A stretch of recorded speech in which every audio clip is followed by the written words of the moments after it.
What? Hey, good afternoon. Welcome to the Indie Boomer Show. Mary Pat McKee. I'm the publisher of Indie Boomer Magazine. I'm very excited to welcome my guest today, Michelle and Osborne with Greentree at Fort Harrison. Hello. We are going to take a couple of minutes and we're going to talk. Well, actually, we're not going to talk. We're going to thank. We're going to thank Logan Street Signs and Banners, Wofford Theater, Movies in the Park, all the things that Jim Wofford does for the Noblesville community. We want to say thank you, and thank you for allowing us to have a show.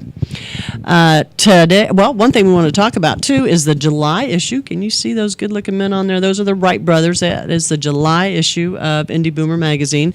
Just came out, gosh, it's August. I can't believe it's August. 3 weeks ago, I guess, about mid-July, 1st of July, first part of July, and just getting great reviews, good feedback. I'm excited. These guys were very pleased, and you can't ask for more. They've been out at our community and entertained for us. Have they really? Tom has? Yep, yeah. Absolutely. The residents love him. Yeah, he's great. Yeah. He's really good on stage. I mean, he really is kind of the whole MC of the group. So Right. He just gets them engaged. Exactly, Yeah. exactly. Hey, Michelle, and we're here to talk about Greentree at Fort Harrison, an assisted living facility. Mm-hmm. Tell us about it. Greentree at Fort Harrison, we are a non-licensed assisted living community located at 56th and Franklin, just as you enter the Fort Harrison area. Beautiful, serene setting sets up on the hill surrounded by trees. A small community with just 58 apartments, so it really is more of a small community, a family feel. We help people with their meals, with housekeeping, very social. They go all sorts of outings. I mean, good grief, they've gone to the casino. They went to Bogstown for the cabaret a couple of months ago. I mean, they just go out and do all sorts of fun things. They're going to Ivanhoe's next Monday. I think I'm going to jump on the bus and go to Ivanhoe's. It's a very fun restaurant. And I can't remember exactly where it's at, but they always come back and are very excited about getting. They usually like fill the bus on that one. Destination restaurant. It is a destination restaurant. Yeah. Okay. So just a lot of fun things for the residents to participate in. It's a great place for adult children who are worrying about mom and dad being at home, or they're maybe not eating appropriately, or they're isolated. Their friends have moved away. It's harder for them to get out. Right. And so it really is a great environment. They get to have meals with their friends every day. They've got staff checking on them to make sure that they're getting the meals, that they're getting their medication as they're supposed to. Mm-hmm. And if they just want a hug, we're there to give them a hug. So And those hugs can be important. What do you find is the main reason that baby boomers, who typically are the people helping their parents make decisions, what do you find to be the most common reason that a person looks to assisted living? Really, they're worried about mom or dad. They're starting to see signs. Oftentimes, they're seeing signs of forgetting their medication, or they're not eating appropriately, or increased falls. They're starting to have some balance issues. They may have had a recent hospitalization, and they're still trying to maintain their own home, do their yard, clean their house, maybe going up and down stairs, and they just really want to make sure mom and dad are safe, but not only safe, but enjoying life, because there's a lot of life left in everybody, and and making sure that they're able to have a quality life as independent as they possibly can in a loving environment. Right. Tell us a little bit about your staff. I mean, do you have your own transportation, right? Mm-hmm. Right. Okay. So We have a phenomenal staff. I can't say enough good about the staff. They're just all so compassionate. They're all in this business to make a difference, and because they truly love the residents. We've got the management team has. Our maintenance director's been there since the start of the building 14 years ago. Our activity director's been there 10 years. There's a lot of staff that's just been there, 3-4 years or longer. Housekeeper's been there 10 years. So one of my cooks has been there for 14 years. So it's just really a family environment. That says a lot for a facility. Actually, it says a lot for any business that keeps employees for that length of time. Right. So that's and great. they're there 24. So we have 2 staff there at minimum 24/7 that are there to help if they need assistance with showers or dressing, or just to keep them company and keep the place neat and clean, and take care of things throughout the night if the residents need something. I have a short little story. I have a lady that walked in talking about the hugs, and she was explaining they have pendants. So if they need something in the middle of the night and they're in their apartment, they you just give push them the button. pendants? Yes, Oh, okay. yeah, and they just push the button, and the staff is quick to response. And she said, what if I just need a hug in the middle of the night? What if I wake up and I just need a hug? And I said, well, you push that pendant, because I guarantee you'll get at least one, if not two or three. So it's just a loving environment, and it's a comfortable environment for the residents. I've been in your facility, and it is very comfortable, Yeah. and everybody seems real friendly. So, what would you say or tell baby boomers is something they need to know when they're looking for a retirement community, or some kind of advice? As you're dealing with your parents, there's a lot of taboo topics that the parents don't like to talk about, finances and wills and living wills, and there's a lot of that information that is so vitally important for the children or the power of attorney or somebody to have that information. There's lots of documents. I spoke of the power of attorney, a healthcare representative, a living will, do not resuscitate orders. Those are all discussions you should have with your parents. Right. Well, they're still able to have those discussions with you and tell you what's going on, tell you what their wishes are, so that you don't have to make those decisions in an emergency. There's all sorts of great elder law attorneys out there that can help get those things in place, so that you know your parents' wishes and you're not having to second guess what would mom and dad want. So those are some very important things, knowing what their insurance is, whether they have Medicare and supplemental insurance, just to make sure if you don't have access to it, that you know you have quick access to it. So in the event mom does fall or dad does fall or something happens, that you know what's going on and you know what their wishes are. Right. What can you, something I learned on our journey with my folks is the veteran aid and attendance. What can you tell us about that? The veteran aid and attendance is a very wonderful program for so many deserved veterans.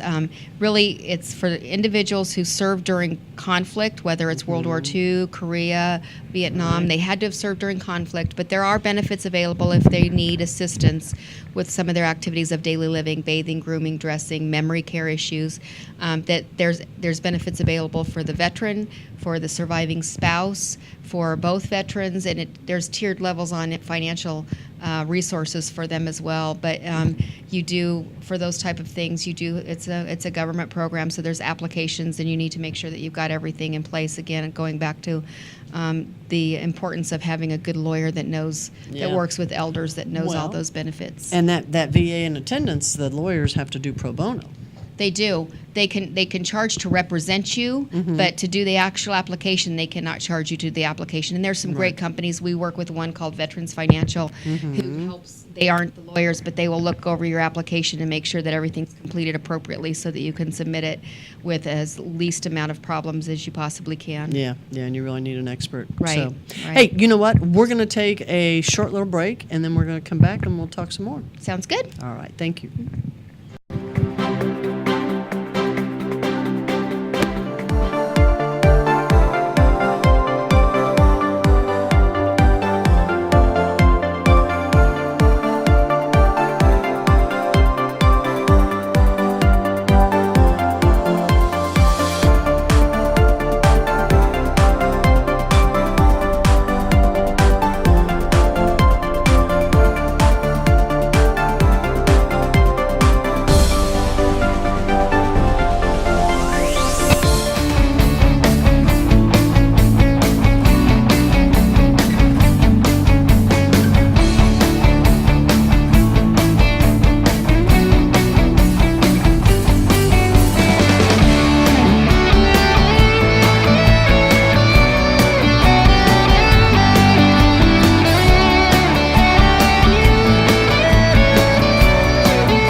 There's something happening today that is bringing back excitement. It's a chance to challenge yourself while remembering what comes first. An opportunity to grow your assets from wherever you might end up. It's time for you to be in control again and experience true freedom. So whether you're looking to slow down with your family or run head on with industry leaders, the Paid to Save Network is transforming lives today. And it starts with just one handshake that touches the entire world. So go ahead, take a hold of your future.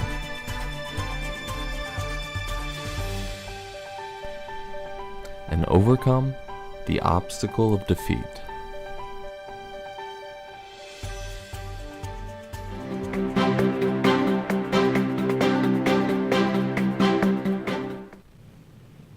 Welcome back. Mary Pat McKee, Indie Boomer Magazine, sitting here with Michelle and Osborne from Greentree at Fort Harrison, an assisted living facility.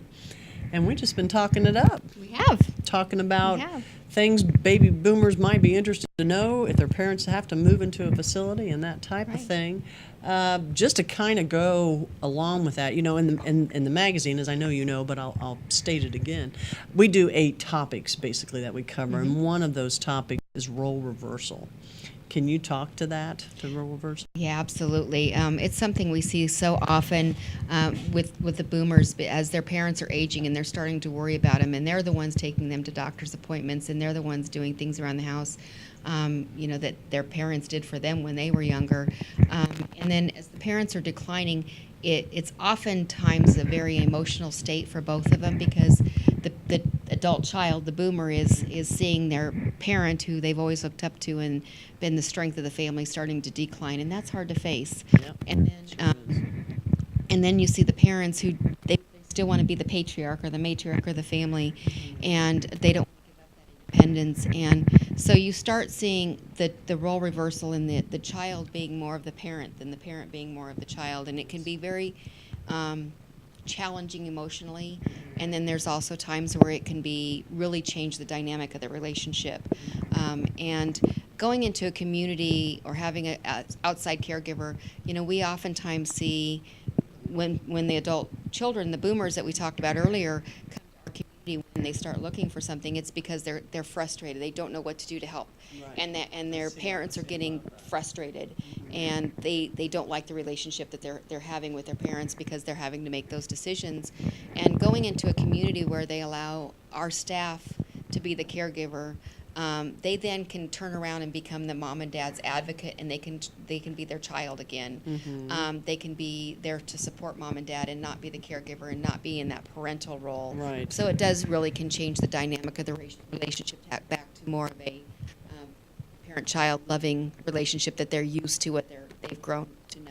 Right. So- Well, and having an expert like that helps in so many ways. It allows us to be there, to be the bad guy when we need to be the bad guy, Right. and take that away from the children. Mhm. Because it's hard to be the ones saying, "Mom and Dad, you can't do that," and it allows us to do that and not stress that relationship with their children as much as it should. Right. Well, I know what we did when my parents Right. couldn't drive anymore. We made the doctors tell them. Right. Because the thing is, you have to, and so many times I put myself in their place, because someday we're going to be in Absolutely. a place if we're lucky Absolutely. enough to live that long. But how do they feel? And it's so important to respect your parents' wishes as much as you can, but asking them and talking to them about it, and not making decisions for them. Some Right. decisions they can still make. Right. Absolutely. Right. Absolutely. I mean, and they could just be even simple decisions as to what to wear today, or things like that. Right. So it's And it's so hard because, sometimes they get mad at mom and dad's always mad all the time. Well, if you put yourself in their shoes, like you said, they've had to give up a home that they may have raised their Mm-hmm. Oh, children my in goodness, for 40 years. They aren't able to And most drive of their anymore, possessions. and most of their possessions, because Yeah. they're coming from a big house down to a smaller environment, Mm-hmm. and they're living in a congregate housing where there's a lot of different people around and they're not in their own environment. Right. They can't do things that they used to be able to do. They can't drive, or they're losing their health. So it's got to be frustrating. I'm a very independent person, and I can't imagine losing control of all of that. And so just trying to empathize with what they're going through, Right. and instead of getting, it's very frustrating. It's very frustrating to feel helpless for your parents, but to try and empathize is the best thing anybody could do with them. Right. What do you think is the transition time from the time a person moves into your facility till they feel at home? At minimum a month. Okay. I mean, I usually tell everybody when they first come in, first of all, you're in a new environment. There's a lot of halls. There's a lot of doors. There's new friends, new faces. And that takes transition. It takes Right. transition for anybody, and when you don't yeah. have any other issues going on. So at the very minimum, a month. Okay. And generally around 2 months when they're making friends, they're starting to see how much more of a quality of life they can possibly have. And oftentimes, more often than not, I hear, gosh, I should have done this earlier. Yeah. I bet. I can just sit back and relax. I was just having a conversation with some of our residents on Monday morning, and one was talking about how she doesn't pay her bills. She was a little frustrated. She said, I don't have any control over my money anymore. My daughter pays all my bills. And I said, gosh, that would be nice. I said, boy, it would be nice if somebody took all that responsibility for me, so all I could do is just enjoy life. And somebody else chimed in and said, yeah, my daughter takes care of everything for me, and I don't worry about it. Yeah. And so trying to help them to turn around and see the positive part of it that's it. is the key. Yeah, I think it is. I think it is as well. What can you say about the caregivers of, I mean, even the kids of I call them caregivers because they're taking care of their parents. How, any suggestions for help with those folks? Because I know for a while I had to stop going so often because I was just wearing me out. Right. Give any suggestions for caregivers? Well, caregiver burnout, I mean, there's two parts of that. One is for the boomers, for the adult children. You're right. You want to be there. You want to make sure that they're taken care of. But you have to be the best you can be. Right. And in order to be the best thing for them. And if you're taking care of, running 50 different directions, a lot of times their children still have children in school. Yeah. And so they're dealing with their adult children or their parents and their children who are school age and getting pulled in multiple directions. And they have to stop and take time for them so that they can give their best to everybody that needs them. It's Right. really easy to get burned out, especially when you've got two parents where one's a primary caregiver for the other. Oftentimes you see the one that's the caregiver that may be physically the healthier or mentally the healthier start to decline much faster because their stress of taking care of the other one. So it's something to keep in mind and make sure that caregiver is getting the extra help that they need.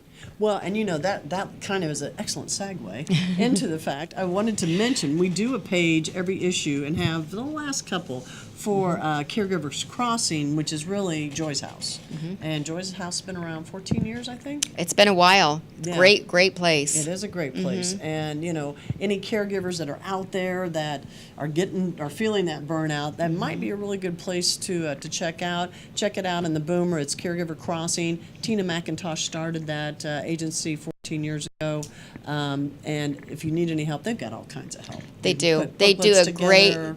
great job for if your parents facing some dementia, Alzheimer's, or things like that. They Yeah. do a phenomenal job really do. for that program. Yeah, and they touch the caregivers in lots Yes, in they lots do. of Yes, good they ways. do. So, hey, before we leave, I want to just mention July issue is out. The digital version is online. If you would like to go to indieboomer.com. What is your website for your? It is www.greentree.assistedliving.com. Okay. Or you can also find it under Fort Harrison assistedliving.com. Okay, and I know your phone number has been rotating on the screen, so you can also call Michelle. And it is a beautiful facility. It's just Thank you. back in those trees, and it's extremely well kept. It's, It's a fun place to work. It's a fun place to go to every I day. wanna go there. So, hey, thank you so much.